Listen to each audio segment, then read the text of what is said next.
Okay, we're live. Welcome to the show, Renita. Hello. I like that name, by the way, Renita. Thank you. It's pretty unique. hmm Awesome. So, Renita Newton, that's awesome. So, you're from Louisiana originally. I am born and raised there all my life, and then I moved here to Corpus about 6 years ago this year. Okay, cool. So, you moved on behalf of. For me, it was school. So to Yeah. join the master's program at the university.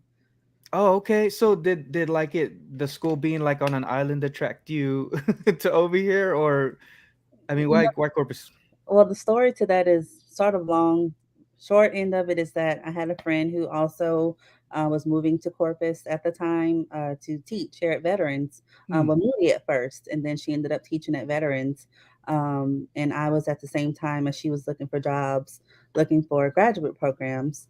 And I was not going to come to Corpus. I was Hmm. actually going to Illinois Hmm. because my cousin lives in Chicago, Oh, and I had applied for the university that was in Carbondale. oh wow. And so that's where I was going to go. I had gotten accepted and everything. But it was my friend talking to me. She says, why don't you look and to see, if Corpus Christi has, master's programs in counseling. Mm-hmm. Sure enough, I looked, Mm. and A&M Corpus did have a master's in counseling program. And so I applied, got accepted, and everything I should say was really quick with them. I actually drove to Corpus for the interview. It was an 8-hour drive. I remember that whole thing. And Mm. um, it was real quick. Like on the way home from the interview, it was a quick turnaround trip. I remember checking my email. I Mhm. wasn't driving, so I was checking my email, not driving and checking emails. But I Mm. saw that they had accepted me, and so I was like, "Wow, that was really quick." I just interviewed Mm. the day before, and I had already gotten an acceptance letter Mm. sent to me, emailed, and so I said, "Okay." Well, at that time, I was still waiting on Carbondale. I hadn't heard back from them just yet, Mm. and I ended up getting accepted there. But by the time they accepted me, sent me everything, I was already planning to move to Corpus. I had accepted Mm. housing, did financial aid, all that sort of stuff. And so it was just real quick and easy. And then, Carbondale took a little bit longer. And I was eager to go ahead and make the transition, make the move while I wasn't that scared, Mm. to leave my family 8 hours away or something like that. So I was like, let's just go ahead and do it. Mm. So I moved out here. My friend moved out here. We stayed together for a little bit. Mm. Then she moved to Dallas, so she's doing well there, and I stayed here. So that's how I got here and how I've been staying here for the past 6 years. Awesome. So Almost. are you planning on staying here for a while, or I mean, do you look that far ahead, or how does that work for you? I tried to see, you know, what is out there on the horizon, explore my options. Mm. I should say for right now, yes. But lately, Austin has been calling out to me, so Mm. that could potentially be one of the next spots. I'm not too sure just yet, but it Yeah. is a place of interest as of right now, that I can see myself going, thriving, making a new life over there as well, for Yeah. right now. So, Yeah. So does yeah. So does your career and your like your entrepreneurial stuff have a factor into that choice to decide to move? definitely so. There's UT Austin there. If Mm-hmm. I did decide once I'm done with my degree to go into the field of, professorship, Mm. to teach, I've been looking at universities, just potential of like where I would want to go Mm-hmm. if I decided to go that route. And then for sure, like business wise, the markets that I have done there have been very kind, very culturally, just it's a Mm. whole vibe for me, Yeah. Cool. culturally accepting. And so, if I had to move, or had the opportunity to move there within a certain time frame, then that would be one of the places for sure for both work and school.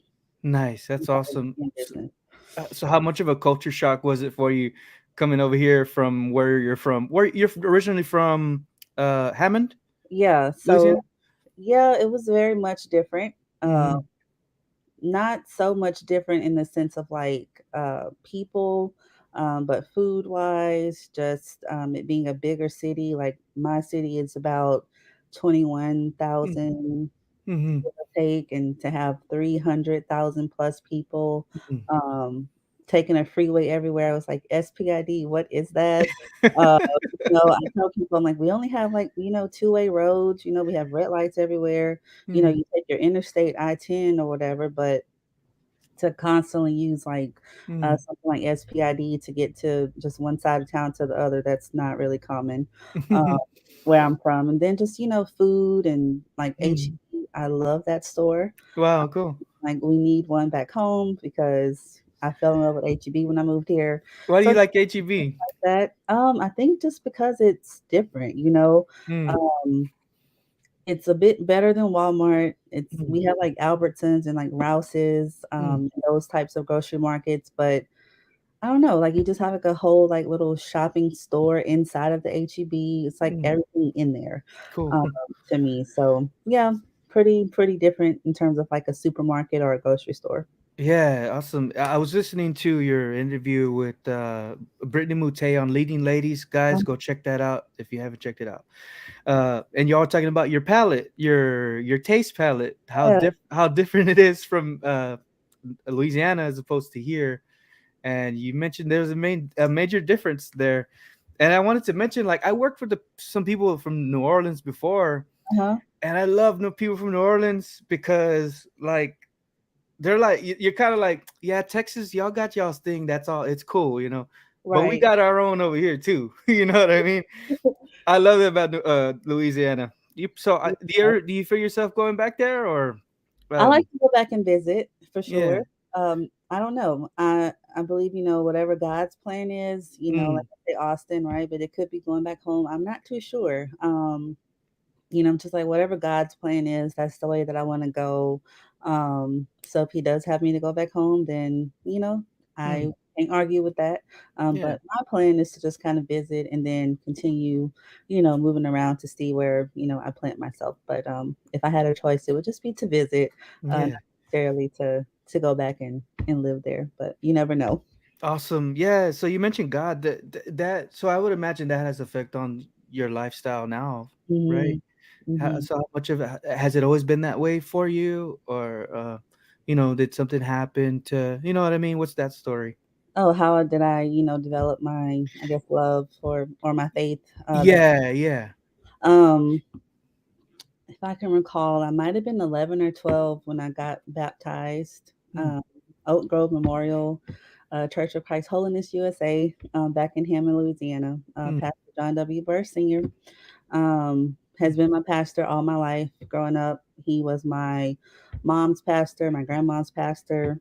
mhm, So, I just grew up in that church. And so that started the foundation. And then just through just different life experiences, for me, I know that there is someone, God, mhm, who has orchestrated, who has been so gracious to just bless me with, all that I have, even in the midst of adversities and trials and challenges mm, and triumphs and victories too. mhm. There have been many of both for me in my life at such a short time. Um, and so I just believe like just having that foundation and then continuing to go to church. I grew up in church. The older I got, I sort of, drifted away a little bit. Then, Mhm, you come back. But I've always been grounded in my faith. And so I think, definitely life experiences, things that I've gone through, lets me know, like, God is definitely real. He's definitely an anchor for me, mm, um, in all that I do, when things are good, when things are bad. Um, Definitely someone that I can turn to in the midst of those wins and losses, I guess you could say. So, yeah, faith has been very important to me. It's definitely been one of the main things driving what I do, why I mm, do what I do. Um, and while I hope and pray to continue doing what I'm doing. So, yeah, mhm. if that answers the question. Yeah, no, that's good. That's good stuff. So man, I had a thought there. So what's something that you say is like that you're struggling with now that you feel like he's gonna help you through? Definitely the dissertation. Nice. Working on a PhD is definitely not a small feat by any means. I Mm, commend all of my colleagues who are going through the same process right now, mm, who have gone before me with this process. It's definitely one that is a battle of the mind and the heart, the body, all of it. mm, Is definitely something that has taken a toll I guess I would say in like all areas, mentally, physically, emotions are definitely a huge factor as well. Yeah, of course. If you aren't grounded in something, whatever your faith might be, Mm. um, it's easy to falter. Um, Yeah. Easy to just, throw in the towel and say, you know what, I can't do it. Mm. But there have been many a times where, it's just been me and God just saying, okay, get me through this semester. Specifically in my second semesters when I lost my dad. I had just started the program. Oh, sorry to Uh, hear that. yeah, thank you. It was the second semester. I started in the fall. He passed away that spring. Mm. I was in the middle of one of the hardest semesters that I Mm. felt like, they got harder after that one, even still. But that to me at the time was one of the most difficult semesters. I was in advanced quantitative research methods. Mm. And so, learning all the statistics and learning all the graphs and all the stuff. And, Crazy. so losing my dad during that semester, still having to come back and finish a midterm and a final exam, Mm. still having to continue, even in the midst of all of that. I ended up with a 4.0 that semester. I Mhm. don't know how. Well, I do know how. I just say, God was over me with that one too. And Mm. so just continuing on semester after semester, I've officially completed 69 hours. So Mm. that was the full, program except for the dissertation. And so, he's getting me through that too. Just one day at a time Yeah. with you, one day at a time. But yeah, that would be a challenge right now. It's just getting through that part of this degree.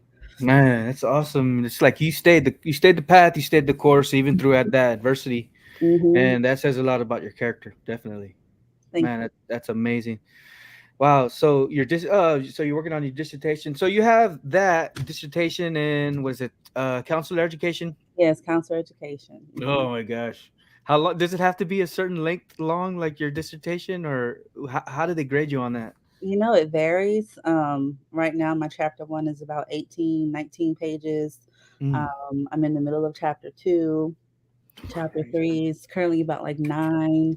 But then once I submit and get, the first round of edits on that one, she could say add more, take this out. So it really just depends. Mm, On average, you might find them once they're completed about 150. mm, Some are 200 plus pages. It really just depends on the chair, how much they want from you, how much mm. detail you need to give in each chapter. Yeah. It really does vary, but I'm aiming probably, I think I'll finish up between no more than like 180, 180 pages. That's pretty good. Where do you get most of your research from? There's a lot out there, like EBSCO. Uh, Mm, I use like quick search with the library, mm. different databases, academic search complete, Google Yeah. Scholar, um, journals for Blacks in higher education, because my research will be involving first year African American doctoral students. And, Yeah, awesome. um, just different journals in higher ed as well. Yeah. Mindfulness, contemplative practices, because I'll also be using mindfulness interventions. Mm, And so, yeah, different journals like that, health and wellness. So, yeah. So what's the most interesting piece of research that you found on your dissertation that you maybe you might not have known about? the retention rates of Black students, how it starts even in high school, Mm, uh, even before that, like middle school, the path and the trajectory towards higher education success crazy. all depends on those foundations that they receive. Mm, Even like kindergarten, some articles would go way back to like what was their experience like in kindergarten, middle school, high school, before you get to post secondary education. mm, What were those, formal experiences like? That then determines whether or not that, student feels like they are, and what my other part of research is self efficacy, mm, whether or not they believe in themselves enough that they can go on to receive a bachelor's degree, and then a master's degree, a doctorate degree. It all starts with the belief in themselves, mhm, and whether or not they feel like they can do it, but that mm, also contributes to what was their educational experience like before. And so if it wasn't a good one, if they didn't have motivation, support, encouragement from their teachers, family, all those, support systems that would normally be in place or should be in place to help you, thrive and succeed in your education, then more than likely they're not going to go. So that's why you see, they're stopping at high school. They're not really Mhm, going on to college. If they do go on to college, um, again, talking about being first generation mhm, without, the knowledge or having someone having gone before to, talk to you about the process, share with you what that journey is like going into a college classroom for the mhm. first time. If you don't have that, then you see the college dropout rates, and it's just a whole cycle that continues to perpetuate itself. It's a system that Amazing. I as well. Wow. Wow, that's a lot of stuff. Seems like you're real passionate about that. I can imagine. Yeah. Yeah, definitely. Man, so the upbringing, that comes back to upbringing. Uh, Mhm. that like you said, having a family around to Right. encourage them to do that. Yeah, definitely. That's awesome. So are there systems in place to help? I mean, I know, I guess seems like you're on that track to help people to, attain higher education, especially in the Black American community. Is there things in place right now, would you say, that do help with that type of stuff? So you do have certain programs like, TRIO programs, federally funded grant programs. Like the one that I work for is like Student Support Services STEM. Mm, So it's one that services, primarily first generation students who have a financial need or a documented disability. mm, That's once they get into college already. But you do have other programs who are under that same grant, under the TRIO grant of like Upward Bound. You have Talent Search. So those are the ones that are in high schools. mm, Um, some of the same criteria as well, targeting those specific populations. mm, Um, that's sort of right now what I know to exist. And mm, then really, hopefully in those schools having a good, middle school counselor, high school counselor, using those types of support systems as well, mm, um, to have those types of conversations with the students, mm. I think would be, some support resources that are out there to, sort of start guiding and navigating them towards the, idea or the possibility of going to college after they're done with high school. Right. Yeah, definitely. Even if it's like, I think even if it's like a some kind of like trade school or something, you know what I mean? Just some Hmm. type of education to help them financially later. So Hmm. that way they'll go ahead. I was saying for sure, and then to even educate that, I always say realistically, a four-year institution is not everyone's thing. Mm, But, providing support and guidance in areas where, hey, maybe, it is going to school for electrician, plumbing. Those are also very good trades that can mm, still be, very lucrative in the sense of, you can support yourself financially. mm. Um, so yeah, also just providing advice, on, going to, community college might be, something as well, but, just encouraging them to continue on and Yeah, whatever that path might look like. It doesn't always have to be a four-year institution. for sure. So did your folks like encourage you to go to because you're first generation, right? I am. So how did it, yeah. So my story is kind of funny. It wasn't really something that was talked about for me. Wow. Um, no, it was just I want you to do well, do good, so you Mm-hmm. can make a living for yourself, whatever that looks like. Mm-hmm. So I really didn't know about college. I had one cousin who graduated from college, and then I later learned that I had another one. So it wasn't something that was like discussed, talked about, not even really encouraged, so to speak. Yeah. The goal was to finish high school. Mm, And so for me, I remember it was my senior year where my high school counselor, mm, we were doing that last round of, you meet to set up your schedule, your last classes you're going to take, what are your next steps, mm. um, what colleges are you looking into applying to? And I'm like, I haven't looked into any colleges. Um, have you started applying for scholarships? I'm like, what are scholarships? I haven't done Wow. any of that. And so she sat with me. We met a few times, Mm, and my mom was already deceased, and so she needed like some personal information from me and was like, if you don't mind, I really think like your GPA is really good. Like you should go to college. mm-hmm. I was like, okay. Um, sure, let's do it. Like I've always been the person like I'll try anything at least once. If it's going to better me, if it's going to motivate me to do better, to succeed, Mm, to accomplish something, I'll do it. mm, And so we sat and we applied for a couple of universities, and I ended up getting accepted into the university of my hometown. no. And so I started school that summer once I graduated Mm. from high school. So I've been in school since then. Wow, man. 2010, I've not stopped the educational journey. I think that opened the doorway for me once I saw that I could do it. Right. And it was a struggle going through being first gen, not really knowing what college really was. Mm. She helped me apply for scholarships and financial aid and everything, but it still was like, okay, she's helping me do this. I'm not doing this on my own. Mm, Thankfully, she did help me, but it was just like, once I got there, it was rough figuring stuff out, but I made it through. And mm. then I started working right after my first full time job. And then I decided, I want to keep going. And so that's how it's been since 2010. I've been Awesome. on this educational pathway since then. Wow, that's awesome. Yeah, it's like she helped open that door for you. Hmm. I like that you mentioned that you're like, if it's, I like do the, I like the first time. What would you say to try is something for the first time? Yeah, That's like I'll try anything once. Like I'll give anything a try if it's going to help me to better myself, to help me succeed in a different area, to yeah, stretch my mind's capacity. I think that's always good. I've been very optimistic yeah. most of my life. So I'm like, why not? Let's just see how it works out. If it works out, fine. If it doesn't, I'll try something else. So was that the thought process when you created the Reese sweets and savories? So that really, it's sort of been in the works since I was younger. Mm. Um, I think back, and I just told someone else, like, I just had the other reflection of like me and my siblings used to sell out of a snowball stand. Oh, crazy. And so I was like, well, technically, I've been doing Mm. sort of some of these things ever since my childhood. I just didn't know.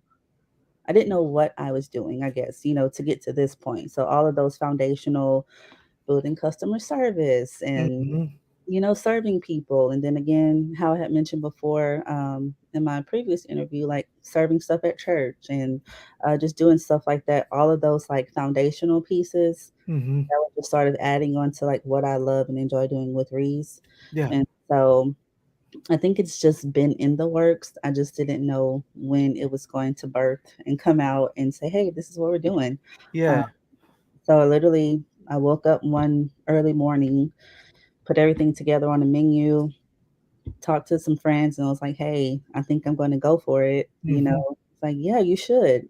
About time." One of them was like, "About time." I'm like, "Okay, I get you. Yeah, like Yeah. in a minute. I'm sure you've been waiting too, but it's kind of one of those better do it now than, do it while you can versus Mm. like, okay, keep putting it off because I have been putting it off for a while. Like, oh, I want to do something, but I'm scared. I want to do Mm. this, but I don't know how it's going to turn out. What if No. it doesn't work out? But yeah, I definitely was very optimistic. I took a risk, stepped out on faith for sure, and was like, hey, we're gonna go for it. And so I'm almost a Yeah. year in August. So what was one of your fears before starting it? Like what was like what were you hesitant on when you before you started it? For me, I think just meeting people, Mm. because of just my schedule, like, working full time, like, how am I going to put myself out there with a full time job, Mhm. going to school full time as well at the time. I still had classes every week, you Mhm. know. My weekends were usually spent doing homework. So, like, how was this going to work out? Um, Right. how was I going to get out there and meet people? And then it was like, well, people who know people. Mhm. Trust your people that you know who know people. Yeah. So it was sort of just like, that first initial fear of like, what if I don't really, get myself out there how I want to meet people? And, Mm. another fear of like, what if it really just doesn't work out? Like, what if people are like, no, I'm not interested in your stuff. It's fine, you know, Mm. that Yeah. kind of thing. So just those general like self doubts, those little noises that kind of talk to you and say like, oh, you shouldn't do this because, and there's a lot of reasons why you shouldn't do things, but Mm. and there's a lot of reasons why you should do them. And so I decided to go with the reasons why I should instead of why I shouldn't. Wow, that's And amazing. yeah, we're here. Wow, that's a pretty cool did you like learn that? Did you learn that from like your folks along the way? Like how did you figure, like how did you learn that? Like the whole just doing it even though you have these doubts, you just got to do it. You just got to try it. Like, I you just know what I think, mean? for me, life experiences, growing up where I'm from, you have to have some type of, optimism because things can be pretty bad. And so Mhm. just really having things come at you from like a growth mindset in the sense of like, seeing the positives, Mhm.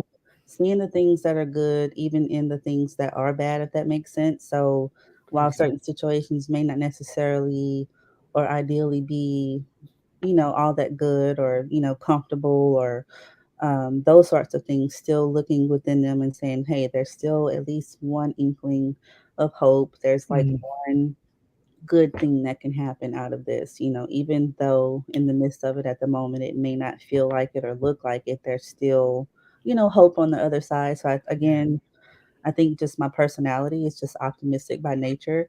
Uh, Mhm. and that's just sort of how I've always been, I guess. Yeah. That's just me.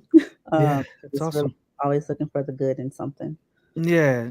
That's awesome.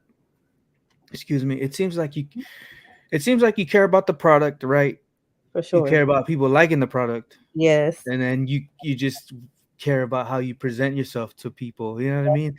Hmm. And it seems like that's mostly thinking about others. For You sure. know, it's like a service thing that it's Yeah, you want to serve people.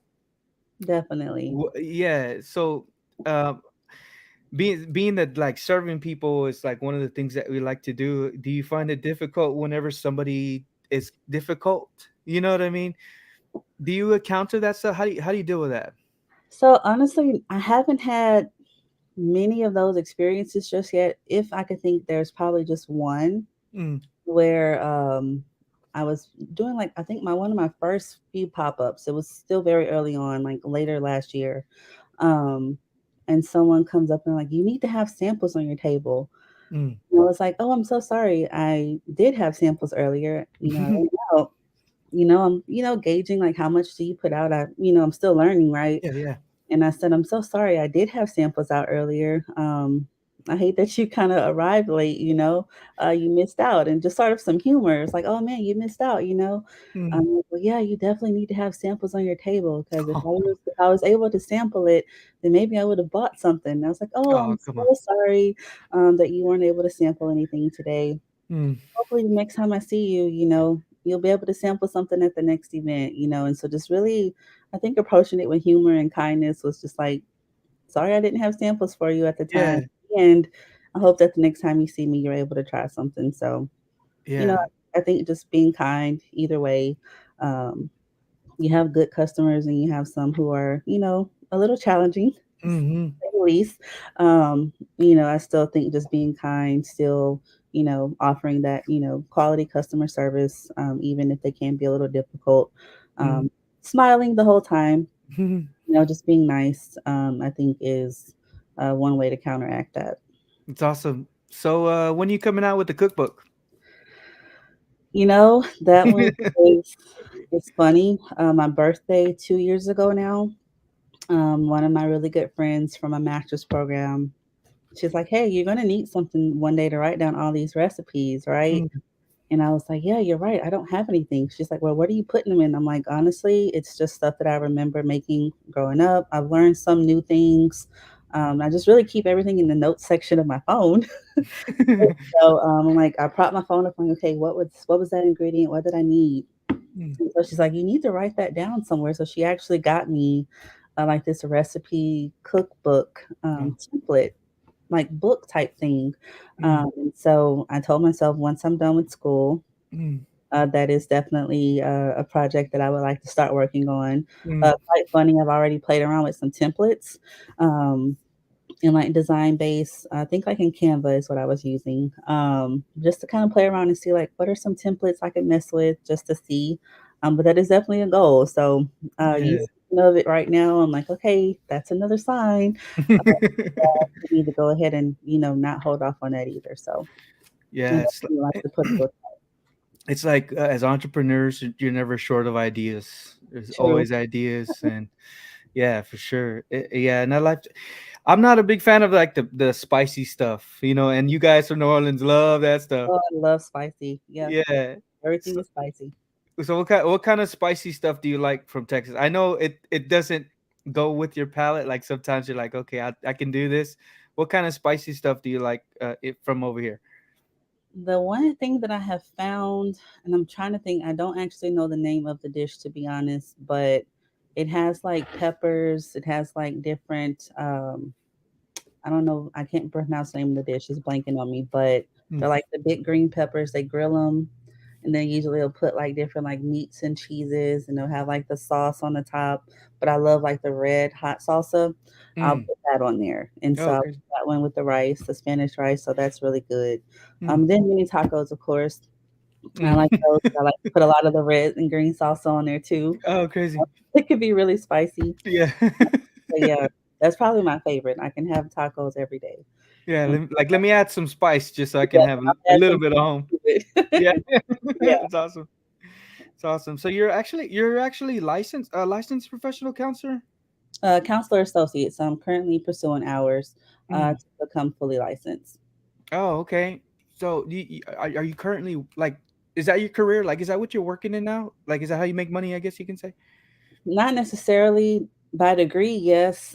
Profession wise, right now, no. I'm a coordinator, but I get to use all my skills. Right, Um, right. and so I guess you can say yes and no. Mm, But yeah, I meet with students in my role. We have weekly, sometimes weekly, mostly monthly meetings. And so I'm able to like work with them on different issues. Um, so yeah, helping them out if they are dealing with any struggles academically, some personally and professionally as well. mm. I still get to use the skills in that role, but I have to be very careful not to duplicate services on campus Wait, because we have a university counseling center. So I gotcha. would have to send students there if things got to be, I guess, too deep of an issue Hmm. to resolve from my office. I would have to make a referral. Oh, wow. Interesting. Even though I could counsel them, it's like, hey, Yeah. you have to send them over to the university counseling center. And I'm like, hey, I'm a counselor though, but I'm Yeah. not a counselor in that position. I'm a coordinator. So yeah, I have to just make the referral out. Is there a common theme that occurs among students? Would you say? Definitely academic stress. Most of the ones that I have, they're all in a STEM related field of some sort. Right, right. So just by degree, the courses are very challenging. Mhm. They take a lot of time, a lot of rigor. And so it can be a lot of stress on them. Yeah. So academic stress for sure. Again, fighting through those like, can I do this? Am I really smart enough? Can I really pass these classes? So self efficacy, building that up. Um, So what is that self efficacy? so that's just a person's ability to believe enough in themselves that they can accomplish whatever that goal might be, whatever that Mm, thing might be for them. mm. So I want a bachelor's degree. How much do I believe in myself that I can accomplish that thing? Oh, wow. Um, So, a lot of them facing like self doubt. There's lots of family issues. I have some non traditional students, meaning, they've been out in the workforce for a while. Some have married, had kids. Now they're coming back for the first time. Yeah. Um, I'm still with that first generation status as well. So not only are they non traditional, this is their first time coming to a university at all. Their parents didn't go. Mm, So, just working through some of those things like ageism, mm. where they feel like they're discriminated against because they're older, Yeah, than some of their peers in their classes. And so fighting through that, and building yeah. them up like, hey, they can learn from you just like you can learn from them, Mm. sort of like equaling things out. Wow. Um, yeah, so there's lots and lots of issues. But the biggest one would be the academic stress. And then time management, another one, teaching them about procrastination Mm, because they'll wait till the last minute to do assignments and then they're stressed out that they mm. won't be able to finish it in time, Right. those sorts of things. So, yeah, those are some of the main issues. Wow, wow, that's awesome. So the people that will come back after working, it seems, do you think that they're coming back because they want to get a a higher salary or a higher, you know what I mean? Why would they go back to school after working for so many years, you know? Yeah, the ones that I have talked to, one student in particular, um, she was working out in the field for a while, just working, working. She has small children, and she's like, my children aren't seeing me anymore. Like I'm Mm, always at work. Well, yes, I'm making money, but my children aren't seeing me. Like I'm never home. Um, what can I do that's going to be just a temporary sacrifice, not a permanent one, such as working all the time, mhm, that I can still go home to them in the evenings. They'll still be able to see me. And it's just temporary. Once I'm done, I'll have a flexible job. I'll still have a pretty good income. mhm, I get to be with my kids. And so for her, it was more of like, she was tired of missing out on important family events, mhm, just spending time with her children in general. And so it was, what can I do right now that would be just a short little time away from them, a mhm, couple of years at most, just going to school during the day. I'm home at night. She's home with them in the evenings now. Before she wasn't. mhm, That I could just do this for a couple of years to get me through. Once I get my degree, things would improve, and we'd still have a good steady income. mhm, And so, that is one of the things. Some just have career changes, where they're like, I've done this for 10 plus years or so. I want to do something different. In mhm, order to do that something different, I need this type of degree. So, mhm, having to go back to school for it. Some require the bachelor's degree, not just an associate's or a diploma. mhm. Um, so just different things, but definitely career advancement is one of the most common ones that I see once Yeah, for they're sure. in their careers. Wow. Yeah. I used to work in the oil field a lot. Hmm.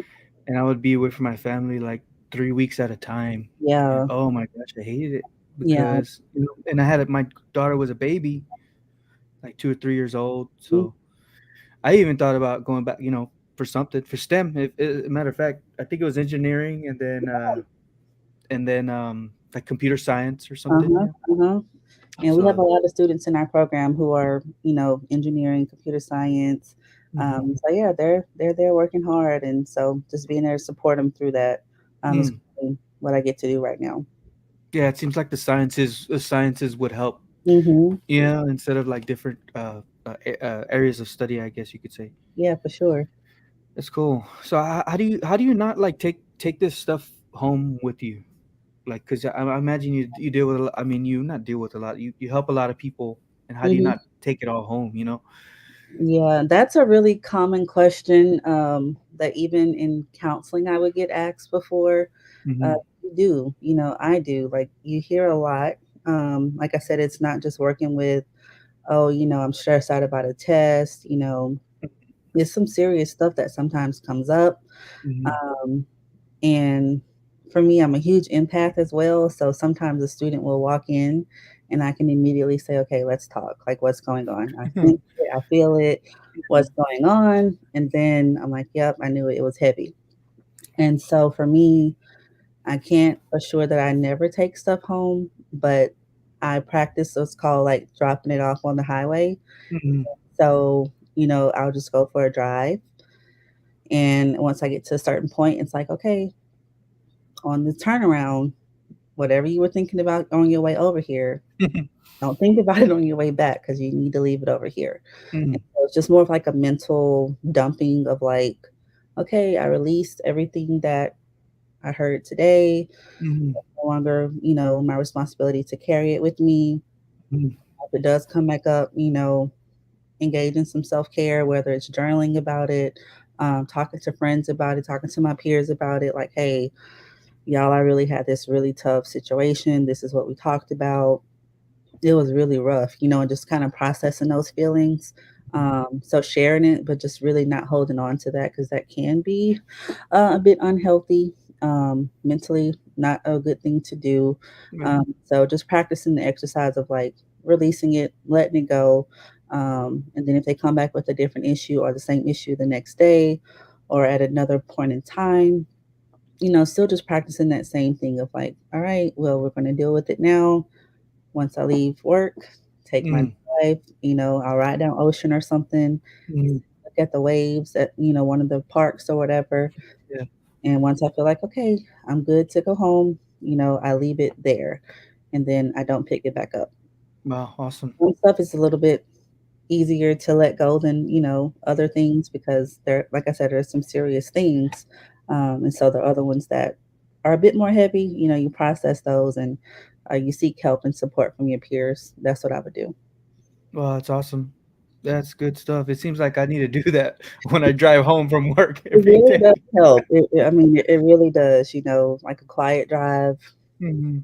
processing what you experience throughout your day, taking in some deep breaths along the way, incorporating some deep breathing into there. Crazy. Um, and then just, allowing yourself to release it, that's definitely freeing. Mm. Definitely helps me. I would say that helps me a lot. Yeah, for sure. Definitely. Yeah, I do that sometimes too. Cause sometimes I'll bring my work stuff home, Mhm. Mm, and man, it affects my family. And oh, I hate when that happens. yeah. Try the Cause drive. Try the yeah, drive. Just, a quiet yeah. quiet drive home, letting the stuff go. Before you get out the car and go inside, leave it at the car. Leave it in the car. Mhm. That's cool. You're counseling me here. That's awesome. That's awesome. Cool. So you work. This is your PhD. You're almost done. Yeah. Wow. Mhm. Awesome. Congrats. Hopefully December. December. Hopefully in December. That's my Nice. goal. That's the goal. That's awesome, man. That's whew. First generation, Yes. bachelor's, masters, three first times in one shot. Yes. That's good, man. Try to do Congratulations. all of them. Thank you. Yeah, that's awesome. So when are the next pop-ups you'll have for your sweets and savories? Let's see. I'll have to check my calendar. The ones I have coming up are all out of town, to be honest. So I have a couple that are in Austin and San Antonio. Mm. Um, so yeah, the ones I have, I need to look at my calendar, but I think I'm gonna be. Yeah, how did you get invited out there, or I mean, did you look around, or how'd that come Yeah, about? so for Austin, when I went for the very first time earlier this year, it was a really great turnout. Much success there. So much so that I started getting all these like followings and Mm. DMs from people out in Austin. Wow. And so from there, I was like, well, it's a 3 hour drive. It's not that bad of a drive. Um, Let me see, you know, what it's like. I don't mind it every now and then, and so I would get back in touch with the organizers of these events. Yeah. Check my calendar, of course, as I don't want to overbook myself. Mm. And then if I was free, I would say, okay, yeah, I'll go. And so that's pretty much how it happened. I booked some way in advance. And I'm like, oh shoot, June is almost here. So yeah, I'll be pretty busy next month, both in Austin and in San Antonio. But yeah, these are people who've reached out to me, inviting me to their markets. And I was like, well, I'm out of Corpus. Is that a problem? And they're like, no, we love to have you. So Awesome. um, that's pretty much how I got myself prematurely established there. Yeah, that's awesome. Do you feel like you're gonna go full time with that, or I mean, how do you think about that? So I've been getting that question a lot too, and I really would like to. One Mm. of the big goals, honestly, I would see myself in some odd years, is with the food truck. That's Oh one of wow. my ultimate goals. And so I do think at some point it probably would pick up and go full time. Mm. Um, if not full time, definitely something I keep doing on the weekends. Yeah. Where my professional career decides to go as well. Awesome. That's awesome. Yeah, it's awesome. Well, thanks for coming on the show, Ree. We appreciate you coming on. Yeah, it's not a problem. Thank you for having me. Awesome. Okay. I guess I'll say goodbye. This is my abrupt stop. That's how I do things sometimes. Okay, not a problem. Thank you. Okay. We'll see you soon. Thank you. Take care. Bye bye. Goodbye.